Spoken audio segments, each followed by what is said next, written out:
Okay, so you've downloaded the Scratch Junior app. How do we get started?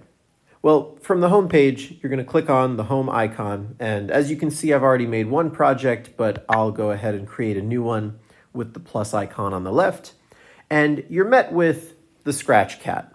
You can move him around. He is a sprite, which is basically a picture that you can animate. And to start things off, we're going to look at these buttons on the bottom left.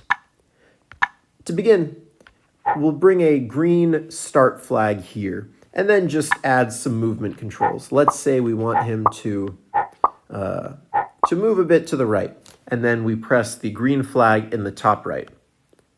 And as you can see, it goes through each one of those. Now, we could change the value and run it like this, and it does the same thing.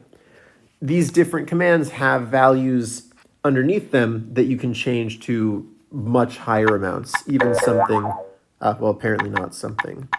Well, you can do 99. And once he gets to the end of one side, he goes to the beginning, and it'll just go through like that. Now, if you want him to loop forever, we can bring in a loop and then just set this to 1.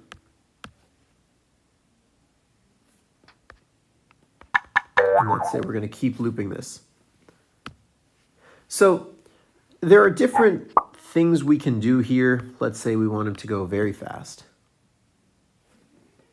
or very slow. Let's say we want to have a step up and go to the side behavior. Something like that. The big takeaway is here under this blue panel, you have different movement controls, such as rotation and well, really it's just movement and rotation. In this left panel, you set the triggers that an action will occur on. So we can restart him to here. And if instead of on the green start button, I say when he's clicked, when I start it, nothing happens. But when I click him, then he does the exact same thing. So you can have different triggers for these events. And I highly recommend you play around with the different triggers and different commands here. Under the purple, you have, let's get rid of this entirely. You can have him talk, you can have him grow bigger, or get smaller.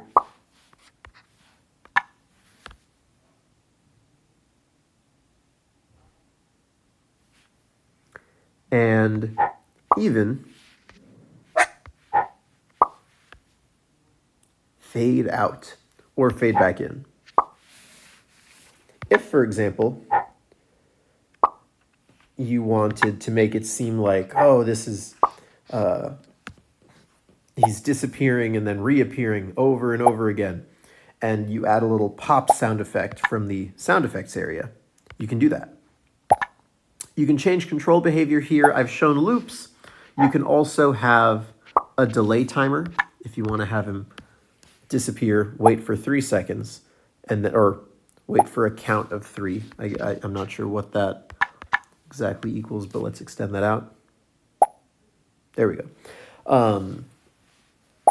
So there's all kinds of different things you can do in Scratch Junior. This is great for little ones. The final thing I'm going to cover is how to add a new sprite. In this top left, you see the Scratch Cat, and you can actually go in and, I don't know, give him a, oh, you can recolor it.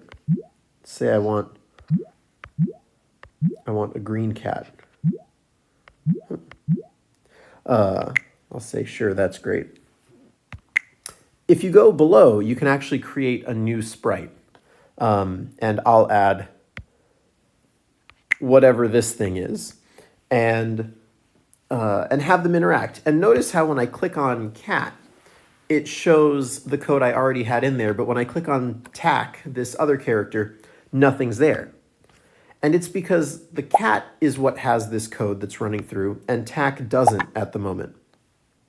And I can have completely different behaviors on both of them. I could, for example, have the Scratch Cat disappear and reappear as TAC gets bigger. Oh, and over on the left, you can create a new scene if you want to work with multiple scenes at a time. And you know, top center, you can set this to be a different background. You can move the characters around on the board and make your own little fun interactive animations if you want. So those are the basics of Scratch Junior. I highly recommend you just get in there and start playing with it. Try out the different blocks. If something doesn't work, it's not that big of a deal. You can just hit undo and go in, play around with it. It's a great way of introducing students to algorithmic thinking and step-by-step processes. And it's very fun. It's not as difficult to get into as Scratch or AppLab is, and works especially well for the little ones. So that's Scratch Junior. I hope that gave you some context for it, and I hope you have fun working in it.